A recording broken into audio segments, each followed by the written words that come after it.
The world was jolted awake in the early hours of the morning as televisions and smartphones across the globe lit up with urgent alerts. Newsrooms scrambled to cover what was unfolding, and a sense of dread rippled through every corner of the world. By news of an unprecedented attack, one that would send shockwaves through governments, militaries, and ordinary citizens alike, the headlines were stark, the details scarce, but one thing was clear: something extraordinary and terrifying was happening in the Red Sea.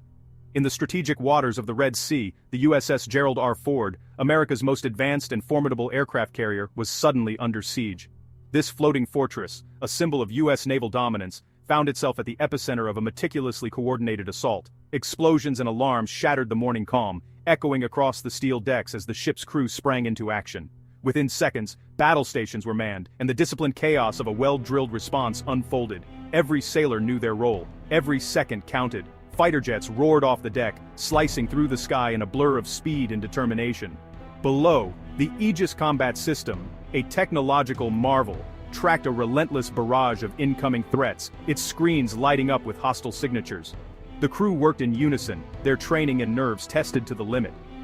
Missiles from the destroyers USS Carney and USS Mason streaked skyward, forming a desperate shield around the carrier and its 5,000 crew. These ships, tasked with protecting the fleet, unleashed wave after wave of interceptors, their engines roaring as they raced to meet the incoming danger. Drones swarmed low over the waves, their silhouettes barely visible against the dawn, followed by sophisticated anti-ship missiles launched from Yemen's rugged coastline. The attack was relentless, a coordinated storm of technology and firepower designed to overwhelm even the most advanced defenses. Each intercepted threat was a small victory, a testament to the crew's skill and the ship's defenses. But the sheer volume was overwhelming. For every missile destroyed, another seemed to appear on the horizon. The tension was palpable, the outcome uncertain. In Washington, generals and leaders demanded answers. Was the carrier hit? Was the world's most powerful warship about to become a symbol of vulnerability? The stakes could not have been higher, and the pressure on decision-makers was immense. Who was behind the attack? Was it a rogue faction, a state actor, or a new alliance of adversaries? Intelligence agencies raced to piece together clues, analyzing satellite images, intercepted communications, and the unique signatures of the weapons used. The world watched, breathless, as the Red Sea became the planet's most dangerous flashpoint, a direct challenge to U.S. power, and a moment that threatened to ignite a much wider conflict. In living rooms, war rooms, and parliaments, the question echoed: would this be the spark that set the world ablaze, or could disaster still be averted? The Red Sea is more than just a body of water, it's a vital artery pulsing at the heart of global commerce. Every day, hundreds of ships from all corners of the world traverse these waters, carrying everything from crude oil and natural gas to electronics, clothing, and food. This narrow stretch bordered by Africa and the Arabian Peninsula is a lifeline for billions of people, connecting distant economies and cultures. The Red Sea links the Mediterranean to the Indian Ocean via the Suez Canal, a man-made marvel that has transformed global shipping. The canal is a shortcut between Europe and Asia, saving ships weeks of travel and thousands of miles around the southern tip of Africa. Without it, the world's supply chains would grind to a halt. An astonishing 12% of all global trade, worth trillions of dollars each year, flows through this narrow channel. Oil, gas, cars, electronics, and countless consumer goods make their way through Neker main B. Neker den Neker Briban, Neki Nansum. These waters destined for markets across the globe. The Red Sea is not just a route, it's the backbone of international commerce. When this artery is blocked or threatened, the effects are felt instantly and everywhere. Ships are forced to wait, ports become congested, and the world's supply of essential goods slows to a crawl. The ripple effects can be seen in every corner of the globe, from factories in Asia to supermarkets in Europe and America. For decades, the U.S. Navy and its allies have patrolled these waters, acting as guardians of the sea lanes. Their presence has been crucial in deterring piracy, preventing smuggling, and ensuring that the flow of commerce remains uninterrupted. The stability of the Red Sea has long been taken for granted, but now, the Red Sea has become a war zone. The once busy shipping lanes are under constant threat, as violence and instability spill over into the maritime domain. Explosions near commercial vessels and warships on high alert have become a grim new reality. Attacks on shipping began months ago, and they have only grown bolder and more frequent. Armed groups, using drones and missiles, have targeted vessels with little warning, putting the lives of sailors and the safety of cargo at risk. The world is watching as the crisis escalates. In response, shipping giants have been forced to make a difficult choice. risk the dangerous passage or reroute their vessels around the southern tip of Africa. This detour adds weeks to every journey and millions of dollars in extra fuel and insurance costs. The impact is staggering, with global supply chains thrown into chaos. The consequences are immediate and far-reaching.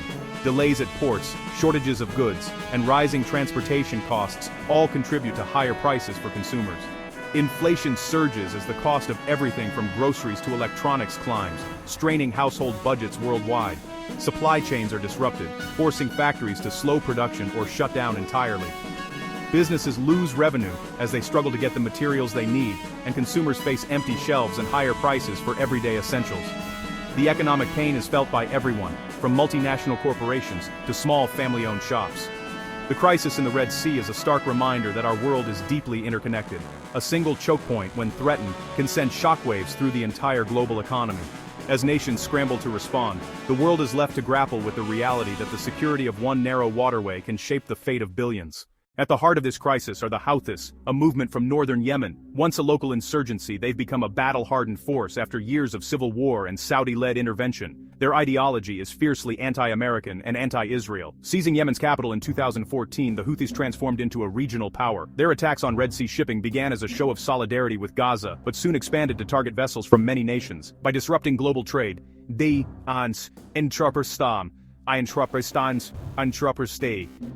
aim to pressure the U.S. and its allies, turning a local conflict into a global crisis. The Houthis' military evolution is striking. With Iranian support, they've acquired advanced missiles, drones, and the know-how to assemble them locally. Control of key territory, including Yemen's Red Sea coast, gives them strategic reach. Their launch sites are mobile and hidden, making them hard to target. Years of war have taught them to survive airstrikes and use the terrain to their advantage. The result? A non-state actor with the power to challenge the world's most advanced navy and disrupt global commerce. Lines 9.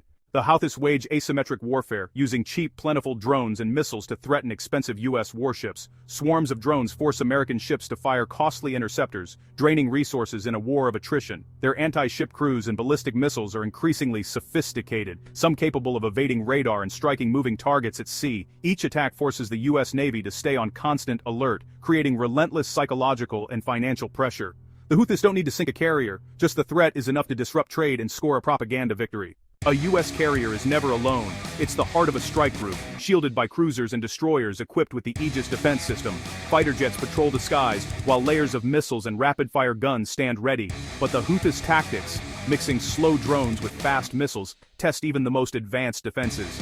Each attack depletes precious interceptors, forcing ships to resupply and exposing vulnerabilities. The crews endure constant tension, knowing a single mistake could be catastrophic. Iran is the unseen hand behind the Houthis, supplying weapons, training, and intelligence. This is classic proxy warfare. Iran challenges the U.S. without direct confrontation, using the Houthis to project power and disrupt global trade. Smuggled Iranian components are found in Houthi missiles and drones, despite UN embargoes. For Tehran, the Red Sea crisis is a low-cost way to pressure the West, tie down U.S. resources, and advance its regional ambitions, all while keeping the conflict far from its own borders. The attack on the USS Gerald R. Ford is just the latest blow to global trade. With the Red Sea now a no-go zone, ships detour thousands of miles around Africa, adding weeks and massive costs to every voyage. Shipping prices have soared, and delays ripple through supply chains. Factories halt production, shortages grow, and prices rise for consumers everywhere. The crisis exposes the fragility of our interconnected world, where a single conflict can reshape global commerce and force countries to take sides.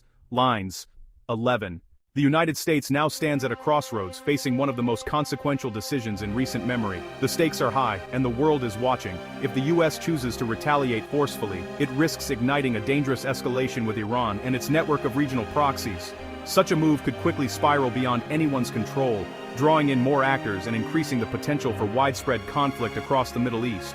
On the other hand, if America holds back, it risks sending a message of weakness, not just to its adversaries, but also to its allies who depend on U.S. security guarantees. This hesitation could embolden hostile actors, undermining the credibility of American commitments and destabilizing the fragile balance of power in the region. Launching military strikes might succeed in degrading Houthi capabilities, disrupting their operations, and sending a clear signal of resolve. However, such actions come with significant risks. there is a real danger of causing civilian casualties, which could fuel anti-American sentiment and further entangle the US in Yemen's complex and brutal civil war. The consequences of deeper involvement are unpredictable and could last for years. A heavy-handed response could also provoke Iran directly, potentially triggering a much wider regional conflict. Iran's influence stretches across the Middle East, and any escalation could draw in neighboring countries, disrupt global energy supplies, and threaten international stability. The central challenge for US leaders is to restore deterrence, to show strength and resolve, without sparking an uncontrollable escalation that could engulf the region. Every option carries risks, and the margin for error is razor-thin. This crisis is a stark reminder of how modern warfare has changed. Today, small, agile groups can use asymmetric tactics, like drones, cyber attacks, and hit-and-run strikes, to challenge even the world's most powerful militaries. These actors exploit vulnerabilities, disrupt global trade, and threaten the established order, making traditional responses less effective. To meet these new threats, the United States must adapt. This means investing in advanced defense technologies, strengthening intelligence capabilities, and building resilient alliances. But military power alone is not enough. Diplomatic engagement, creative problem-solving, and international cooperation are essential to finding lasting solutions and preventing future crises.